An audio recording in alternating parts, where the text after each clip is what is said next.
Genesis 42. Joseph's brothers go to Egypt. When Jacob learned that there was grain in Egypt, he said to his sons, "Why do you just keep looking at each other?"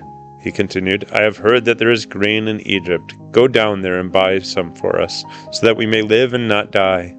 Then 10 of Joseph's brothers went down to buy grain from Egypt, but Jacob did not send Benjamin, Joseph's brother, with the others, because he was afraid that harm might come to him.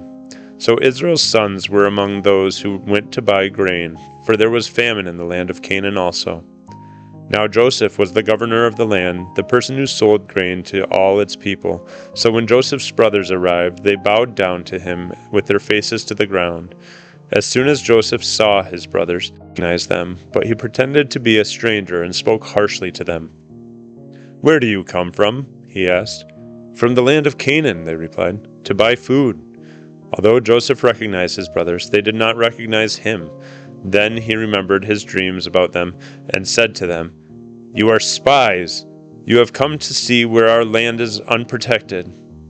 "No, my lord," they answered. "Your servants have come to buy food. We are all the sons of one man. Your servants are honest men, not spies." "No," he said to them, "you have come to see where our land is unprotected." But they replied, "Your servants were 12 brothers, the sons of one man who lives in the land of Canaan. The youngest is now with our father, and one is no more." Joseph said to them, "It is just as I told you. You are spies, and this is how you will be tested. As surely as Pharaoh lives, you will not leave this place unless your youngest brother comes here. Send one of your number to get your brother. The rest of you will be kept in prison, so that your words may be tested to see if you are telling the truth. If you are not, then as surely as Pharaoh lives, you are spies."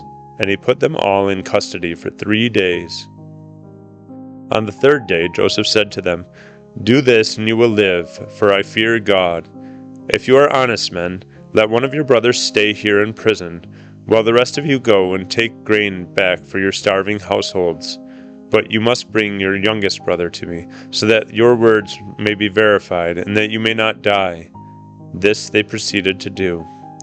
They said to one another, "Surely we are being punished because of our brother. We saw how distressed he was when he pleaded with us for his life, but we would not listen. That's why this distress has come on us."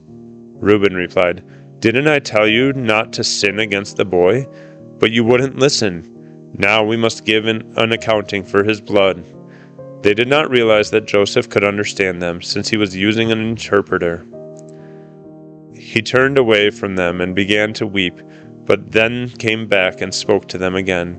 He had Simeon taken from them and bound before their eyes. Joseph gave orders to fill their bags with grain, to put each man's silver back in his sack, and to give them provisions for their journey. After this was done for them, they loaded their grain on their donkeys and left.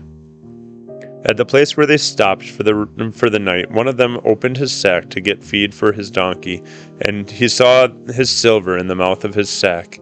"My silver has been returned," he said to his brothers. "Here it is in my sack." Their hearts sank, and they turned to each other trembling and said, "What is this that God has done to us?" When they came to their father Jacob in the land of Canaan, they told him all that had happened to them. They said, "The man who is lord over the land spoke harshly to us and treated us as though we were spying on the land. But we said to him, 'We are honest men, we are not spies. We were 12 brothers, sons of one father. One is no more, and the youngest is now with our father in Canaan.' Then the man who is lord over the land said to us, 'This is how I will know whether you are honest men. Leave one of your brothers here with me, and take food for your starving households and go. But bring your youngest brother to me, so I will know that you are not spies, but honest men. Then I will give your brother back to you, and you can trade in the land.' As they were emptying their sacks, there in each man's sack was his pouch of silver. When they and their father saw the money pouches, they were frightened. Their father Jacob said to them, 'You have deprived me of my children. Joseph is no more, and Simeon is no more, and now you want to take Benjamin? Everything is against me.' Then Reuben said to his father, 'You may put both of my sons to death if I do not bring him back to you. Entrust him to my care, and I will bring him back.' But Jacob said, "My son will not go down there with you. His brother is dead, and he is the only one left. If harm comes to him on the journey you are taking, you will bring my gray head down to the grave in sorrow."